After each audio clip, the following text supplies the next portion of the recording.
It was the morning of October 21st, 2012 when we boarded a double-decker bus in front of the Grosvenor Hotel at Victoria Station in London, England. I and a couple of friends, Don and Gert, were lucky to get to pick our choice seats before a few more passengers joined us at the Victoria Coach Station. His name, much more important, our driver's name is Marion. Good morning, Marion. I want you to say, can we try again? Good morning, Marion. Good morning, Marion. Wow, sorry, you do pass the test. That was my little test to see who can understand my English, who's awake this early on a Monday morning. Is it Monday? Sunday. Same thing. It was early Sunday morning, and people were moving around, with some dragging their luggages to the coach station. This day was going to be a full-day excursion to the Windsor Castle, the Stonehenge Monument, and the city of Bath. Our tour guide was David, and our driver was Marion. California, up middle or down? Southern California. You from? David began by asking where everyone was from, and then he made a survey of what we would like for lunch. Do it on a quick vote. You're going to vote now because I need to phone them and tell them to order it. You're going to have either the fish chips. Actually, there's only two choices, either fish and chips or rice porridge. It didn't take much to realize that I had the best view in the upper deck as we navigated the streets of London. It was great to see where we were heading without any obstructions in front of me. And there is Harrods ahead of us. Ladies and gentlemen, I was going to tell you a bit. Soon, it was a smooth ride after entering the freeway.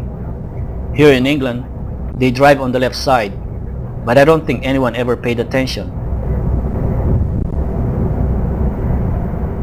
As our guide, David was a lot of fun, and he kept us occupied listening to his historical knowledge of the United Kingdom, jokes, and all other things along the way.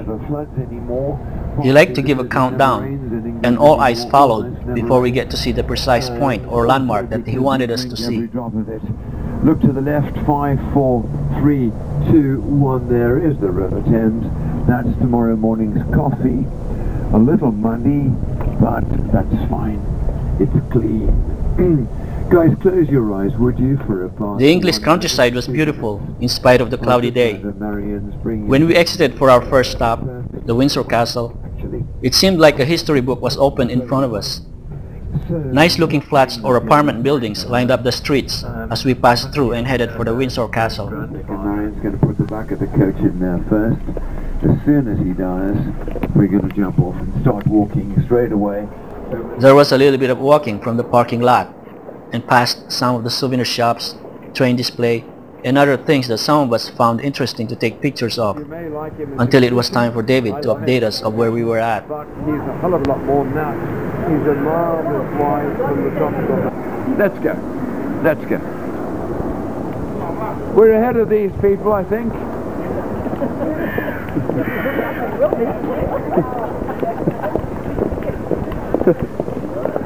There were other groups heading for the castle, but in the end, we all had to wait in line to get in.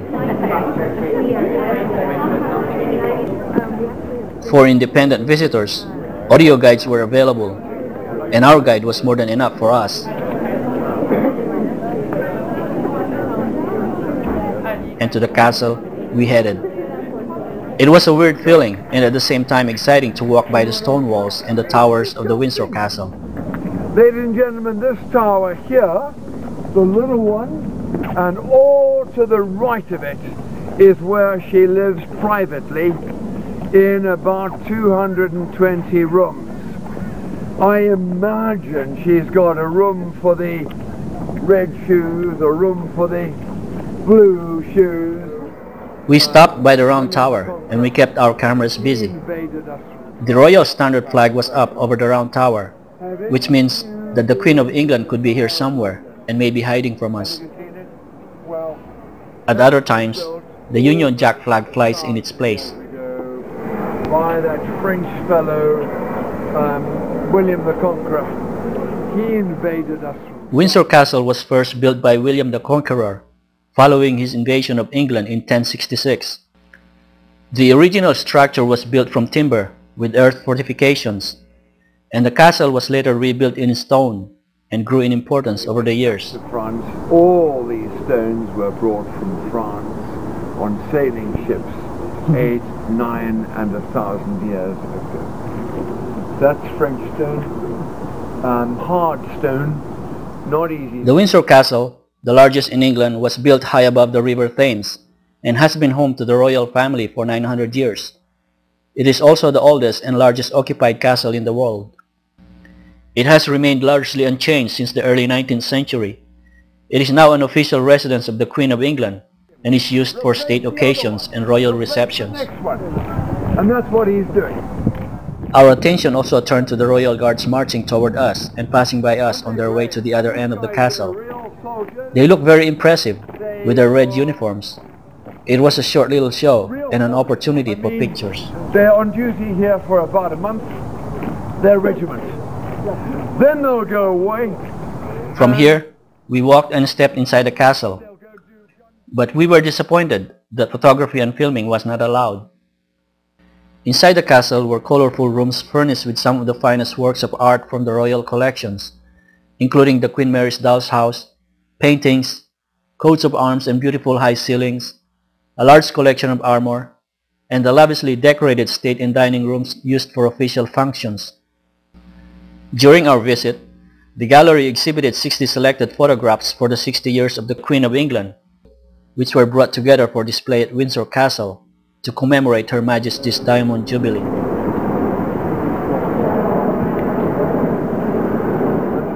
Exploring the castle grounds, the St. George Chapel is one of the finest examples of Gothic architecture in England. This 14th century chapel is the burial place of kings and queens, including Henry VIII and his third wife Jane Seymour. And so this place is well guarded, but the staffs did not mind having their pictures taken. Also part of the fun was seeing the royal guards on duty and getting our picture taken next to them. A lone guard standing still at a gate became the center of attraction. David pre-warned us to respect him and not to get too close. Don't touch him. He had to endure the moment, and all he could do was blink his eyes and stood like an obedient statue. The rest of us, let's go and have lunch, which will take 30, maybe 25, and then we've got extra time at the end, okay? Alright, come, let's go and have... And then it was time for lunch. Lunch was fish and chips and rice porridge for our vegetarian table mate. This was afterwards complemented by a little window shopping. We enjoyed walking through the little shops and stores, but opted not to buy anything. Then we'll get on the freeway, the Southwest Freeway that takes us down to Stonehenge, 50 minutes. And I'll wake you 5 minutes before we get to Stonehenge. Throw a few items. Back to the countryside, the green views are very appealing. Trees, treetop canopies along the road, landscapes that look neatly mowed, and sceneries that turns into brown and gold as trees start to shed their leaves, evidence of European autumn season. And then we were back to the freeway. And if you look ahead now, there on this glorious day, it's Stonehenge. Wow, it's going to be beautiful today. Just on the right where this yellow man is, on the right there's an underground... Next stop is the Stonehenge Monument. It's a busy day for the park. The parking lot was quite full, but somehow our motorcoach driver found a place to park. Excitement was all we could think of as David started distributing literatures, but most of us don't even bother reading them, since we constantly were on the move and had to listen to him from time to time. And if you're going to ask me to do this kind of work for the 1.5... Past the entrance, we were rounded up and made to stand in line to show us the mural depicting how the Stonehenge could have been transported to this middle of nowhere place. Some of us couldn't wait to get closer to take pictures. These were the Stonehenge in southern England, and comprised of massive upright stones placed in a circular layout. 25 yards long in the circumference of the world 5,500 years ago. There were lots of history from this pile of rocks. I've seen this before on National Geographic documentary films, but being a few feet away from them, I was actually enjoying the moment and trying to imagine those years when these stones were being built in place. We watched and listened to David describing how each of these rocks came to be positioned like they were now. His top's gone. He's still standing. His second leg has done two things. It's fallen. Cameras kept rolling, and people kept coming to appreciate these thousands of years old stone creations that had taken people's interest, old and young. This prehistoric monument and remains of a ring of standing stones evolved between 3000 BC and 1600 BC and is aligned with midsummer sunrise and midwinter sunset, but its exact purpose remains a mystery. Archaeological evidence indicated that Stonehenge could have been a burial ground from its earliest beginnings and a place of religious significance and pilgrimage. I don't know, what, to a procession or something. Today, this World Heritage Site is a source of inspiration and fascination, and for many, a place of worship and celebration. Seeing them at different angles, we were going farther away from the stones as we went in circle around them. We also came across the above-ground stone leaning inwards toward the stone circle. They call it the hill stone. How it came to be here is another story. She said they were lucky. They got a lovely sunrise. They were all in there. Back on board the motorcoats with a view of the countryside, David was back to his entertaining mode. He tried very hard to show us where we were heading with his imaginary map to the city of Bath. He got our attention as we came across what he said was the smallest prison in the world as we entered an interesting English village. What? Here, that's the prison. That's it. That's the prison. That's it. Here's the pretty little white house with a thatch roof. Here's the pretty little country cottage with a thatch roof. Isn't that gorgeous? Isn't that sweet? Isn't that sweet? Two horses. There were sheep grazing the green grass. Look at that sheep. Look at the second one. Wow. Look, wouldn't he be delicious? A little bit of cranberry jelly on his... And we saw some pig farms nearby. Ladies and gentlemen, on the right there's a pig farm. Pigs are very strictly raised in England. They've got to have four things. They've got to have half an acre of running space each. They've got to have shelter. They've got to have green grass, and they've got to have fresh mud. And if you look to the right, fellas, I think where the tumbling water is and the beautiful bridge, that's where you should be ending up. It was a quick view and review as we arrived in the Georgian city of Bath. On the left, this is where William Wordsworth, the poet, lived. There, all the we would have lived. Guys, you see this dirty pink building on the left? There, the dirty pink one. Dirty pink. That's the best ice cream in the world. And behind that red coach is where you should go and finish your ice cream. And then off the motorcoats, we walked with David to the Roman baths.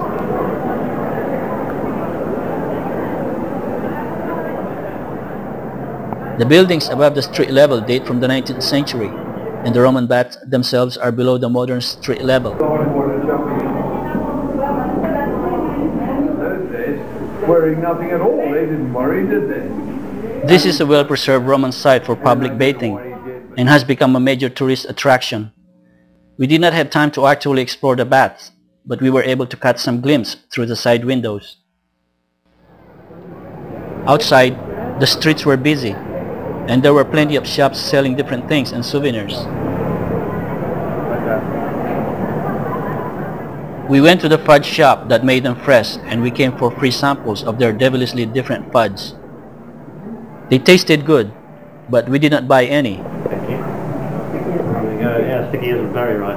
Have a taste, mate. Thank you. We also passed by a chocolate shop, while the sweet taste of the fudge still lingers in my mouth. A short distance away was the famous Pulteney Bridge that crosses the river Avon. The bridge was completed in 1773, and it is one of only 4 bridges in the world with shops across the full span on both sides.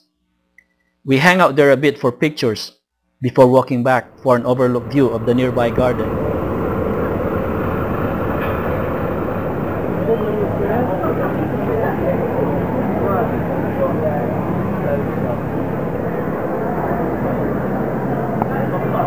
Our last stop was a visit to the Bath Abbey, also known as Abbey Church of St. Peter and St. Paul. It was founded in the 7th century, rebuilt in the 12th and 16th century, and with major restoration work in the 1860s. Able to seat 1,200, The Abbey is an active place of worship, with hundreds of congregation members and hundreds of thousands of visitors each year.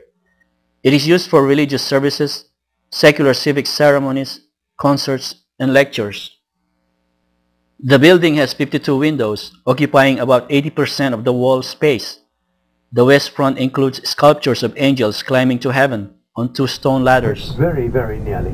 Okay. Very, very nearly. It's pretty, and I'll show you as we go. Back to the motor coach at the end of our visit to Bath, we caught sight of the very beautiful buildings lined up along the road as we headed out and back to London. Bless you. This is magic. Oh, this is what I want to show these people. This is real Bath. This is John Wood and his son. This is it. This is unchanged. Working class on the left, upper class on the right. Working class people haven't got kitchen servants. Well, they probably are the servants. It was really a good trip, and we continued to appreciate the countryside views for our return trip. Looking back, right back. There's my lovely Bath looking back. This valley, this gorgeous valley. And one last thing that David pointed out was the organic farm owned by Prince Charles. Every morning the birds fly out, they gobble up all the insects, and your plants are yours. It was a good day to visit the Windsor Castle, the Stonehenge Monument, and the city of Bath. And soon, nighttime has fallen when we finally arrived in London.